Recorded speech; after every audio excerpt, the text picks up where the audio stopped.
everyone. So our group today is going to tackle about memory and attention. The rest of the members will going to tackle about the topic which focuses on memory and attention. So when we say memory, let's say for example, I have the memory of my past grandmother. So those memories were very important to me. So that is an example of memory. So when we say memory, according to Merriam-Webster Dictionary, the power or process of remembering what has been learned.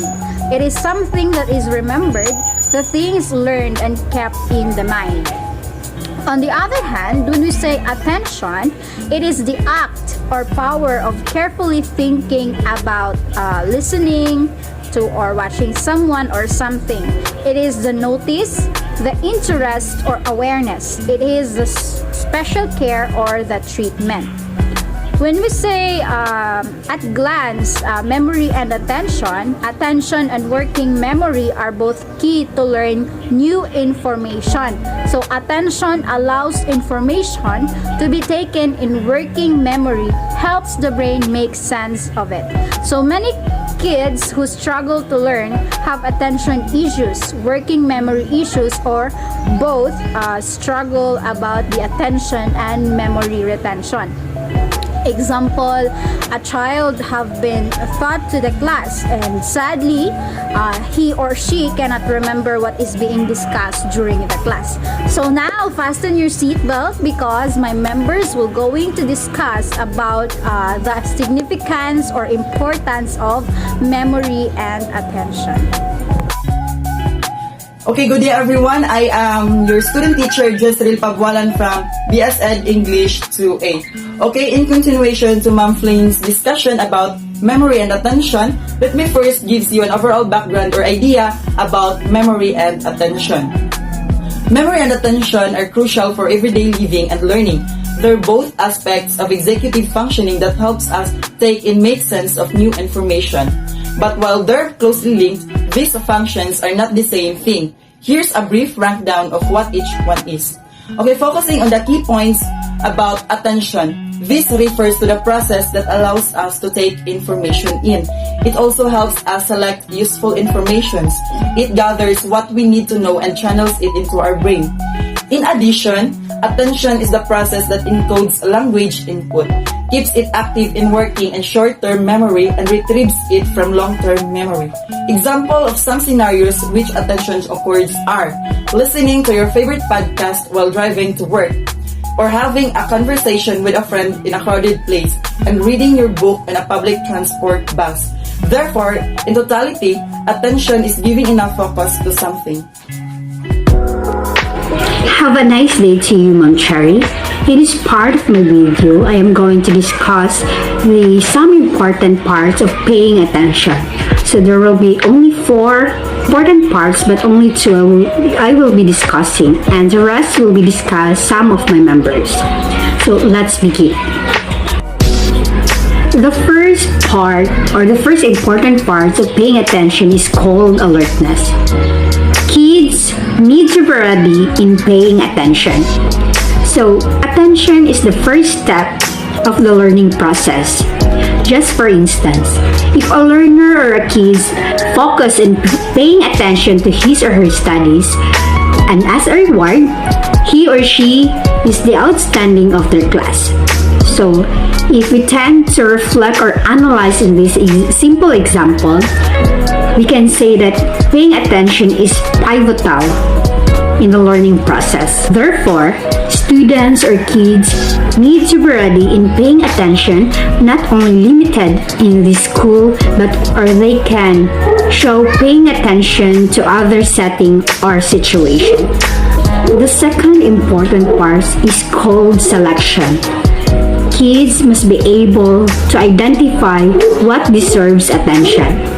So from the word itself, selection, there's a choices for them to choose. Just for instance, a students or a kids have to be able to focus on the teacher, not on the voices out in the hall. So we can can see that there's a choices in this example. A teacher and the voices are the person out on hall. So students or the kids need to choose between these two where they put attention this scenario. So since they are students, they choose or they should focus on the teacher. And as a result, they can obtain successive interaction between the teacher and the students. Thank you.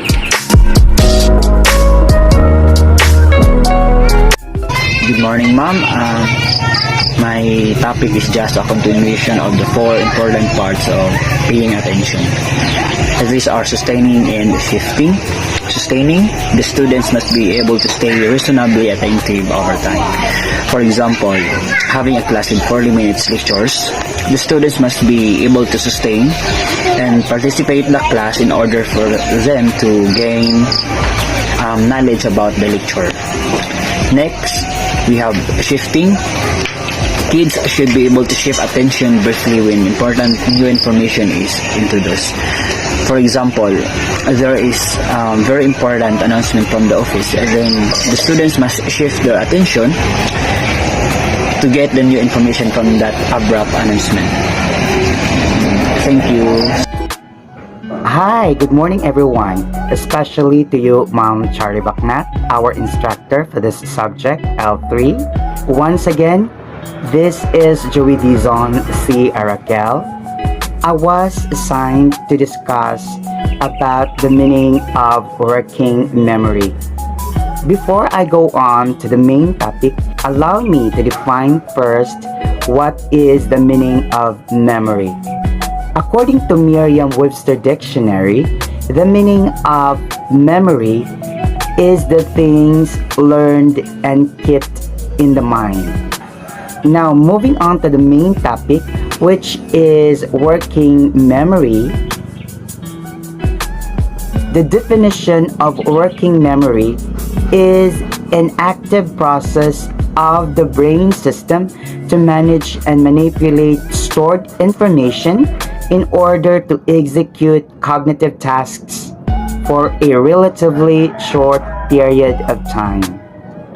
On the next slide are some of the examples of working memory. Number 1, mathematical problem solving. Number 2, following teacher instruction. Number 3, taking down notes.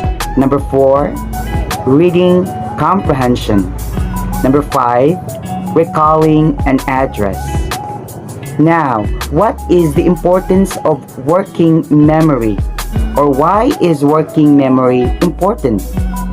This type of memory is important for everyday life and decision making because working memory is the brain's system for storing and managing the information required to carry out complex tasks such as learning, reasoning, and comprehension.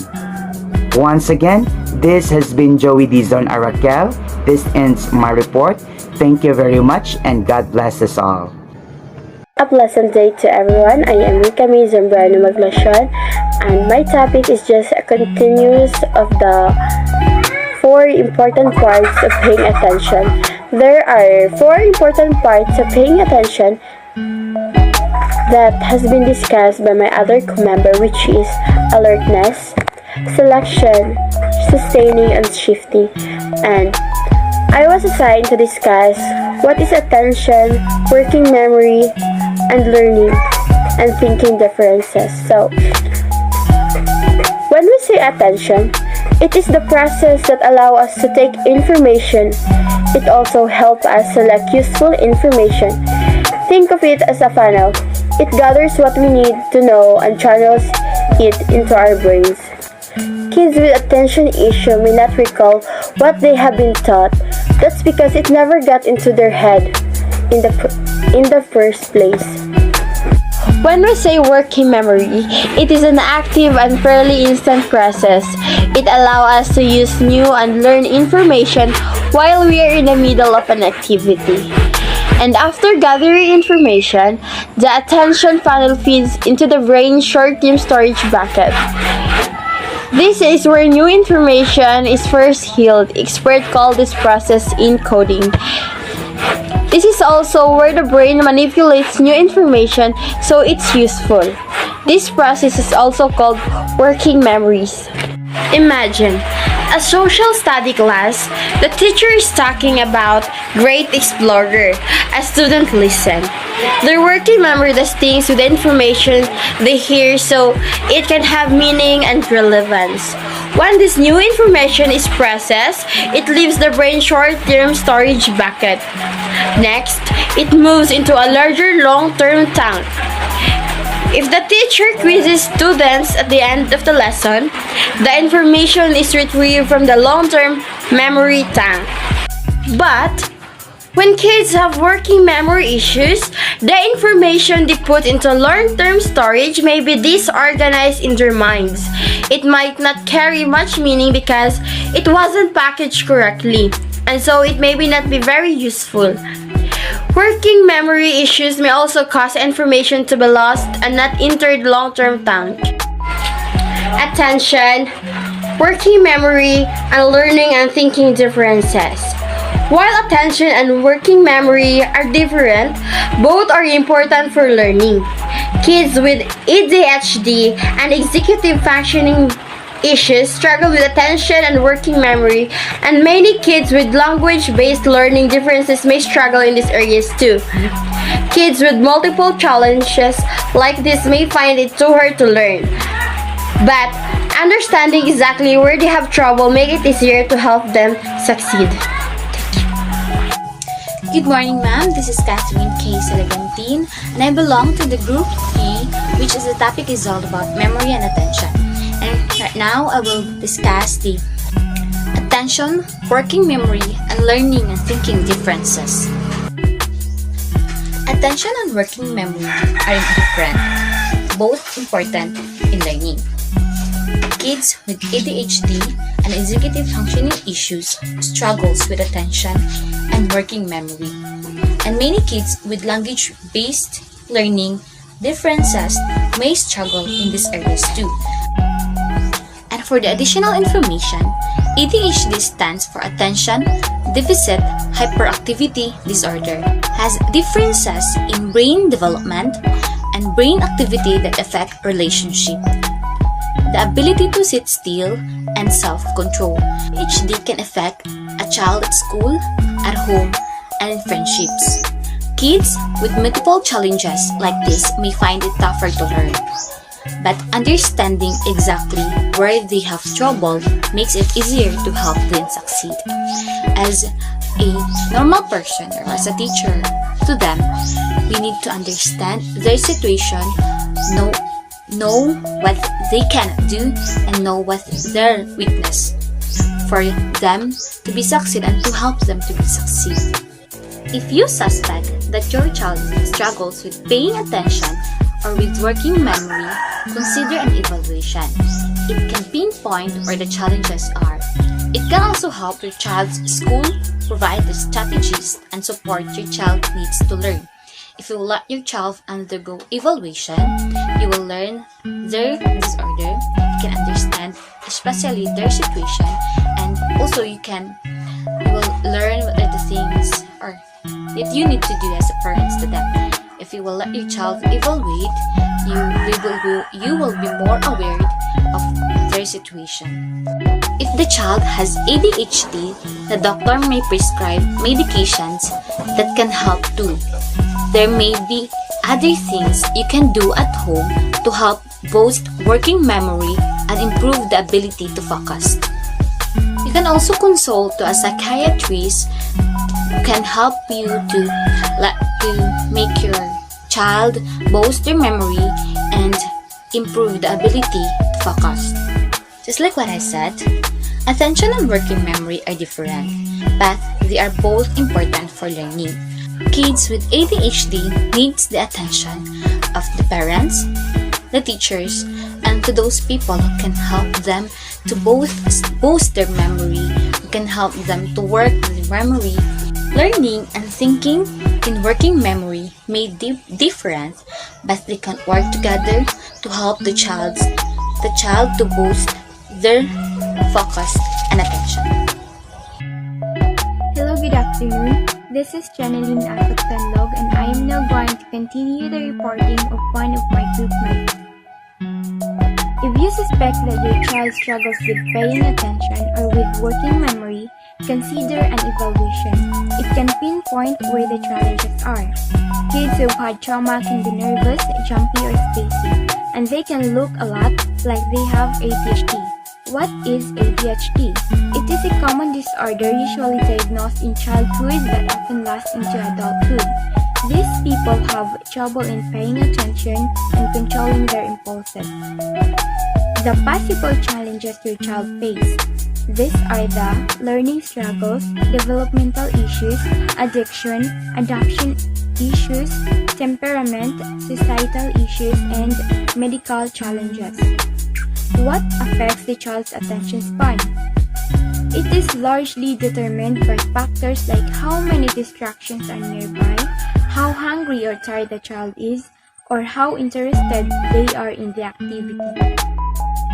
It can also help your child's school provide the strategies and support with needs to learn. The strategies to motivate your child to learn are: develop an atmosphere of reading, focus on your child's interests, share your enthusiasm of learning, focus on praising efforts, concentrate on child's strengths, not weaknesses, provide them with role models, and also support development in taking a challenge. These are the: set a good example, expose them to stress in small appropriate doses, be your child's stress buffer, allow and promote risk-taking, allow your child to manage their own stress. And also, physical activity helps a lot, like taking a break to bounce on an exercise ball, and outdoor playtimes or providing a quick stretching or jumping jack breaks can all help the attention challenge a child stay focused. And lastly, the parents must remember that the success is everyone's innate desire. Provide opportunities to motivate your child, offer encouragement and support, and do not forget that kids will be kids.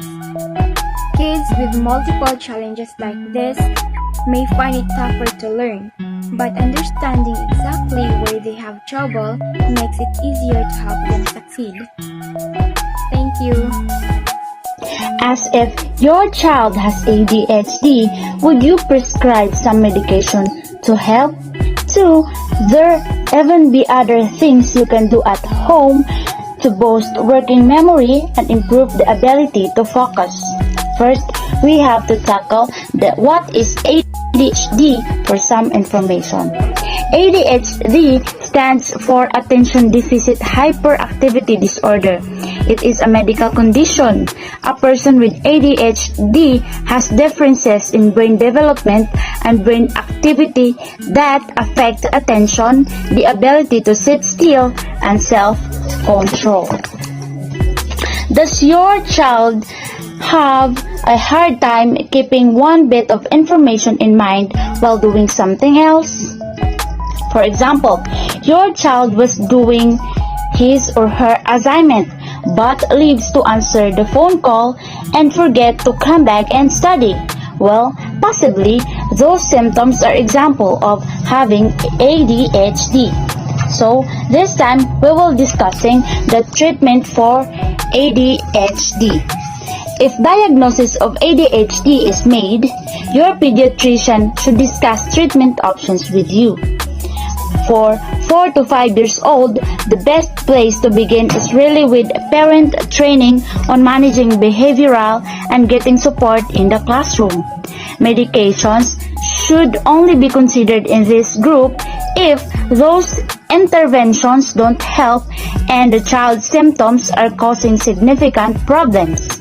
For 6 to 12 years olds, along with parent training and behavioral support, medication can be very helpful.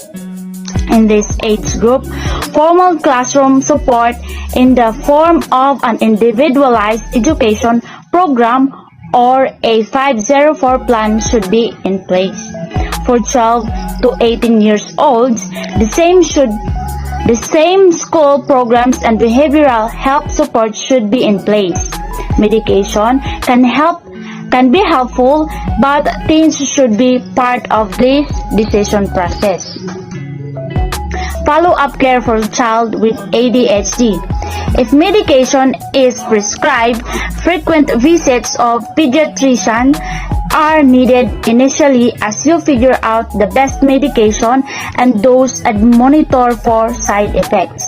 After that, the frequency of the visits will depend on how things are going, but appointments should be regular and scheduled, not just made to respond to a problem.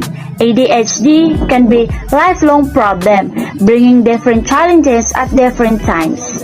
And it's important that your child and your doctor meet regular so that you can best meet those challenges. So, based on my research, this 8 normal strategy can help my child to boost working memory and ability to focus. First, work on visualization skills. Have your child teach you. Try games that use a visual memory. Play cards. Encourage active reading. Chunks information into smaller bites. Make it multisensory. And last, help make connections. These memory-boosting tricks and games are just some of ways to help your child build executive functioning skills and see how trouble with these skills can affect a child's daily life. Hi everyone, I am Neil Vincent C. Petros and my topic is about the working memories in people with ADHD. ADHD means Attention Deficit Hyperactivity Disorder. Working memory capacity is the ability to retain and manipulate information during a short period of time, or it is also an active process that manipulates new information and makes it usable. This ability underlies complex reasoning and has generally been regarded as a fixed trait of the individual.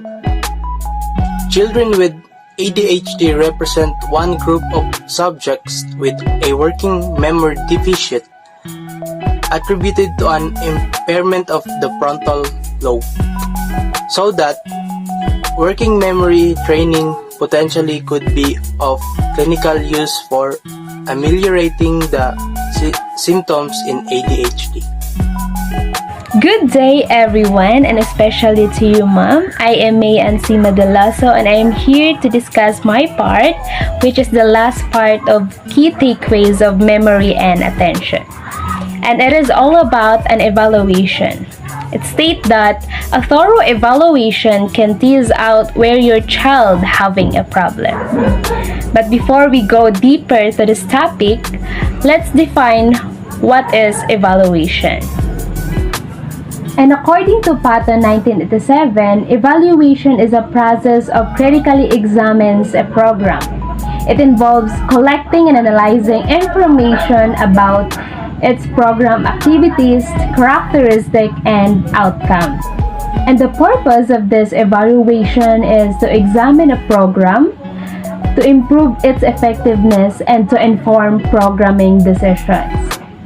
So, it is true that a thorough evaluation can tease out where your child having a problems. It is essential to begin the step in special education to assess your child with a disability. So before a child receive a special education and related services, a full and individual initial evaluation must be conducted to see if a child has a disability or eligible for special education. Evaluation is the foundation of your child's education will be built, and there are 3 phases of evaluation. First one is establishing the reason for evaluation. Second, assessing your child, and the last is reporting the results. For a child with learning disability or ADHD, evaluation is a first step addressing his issues. And knowing what to expect will ease your fears for your child, and it will ensure that the result will be used appropriately. And that will be all. Thank you for watching. This is May Ann Madalaso. Keep safe and God bless. Bye!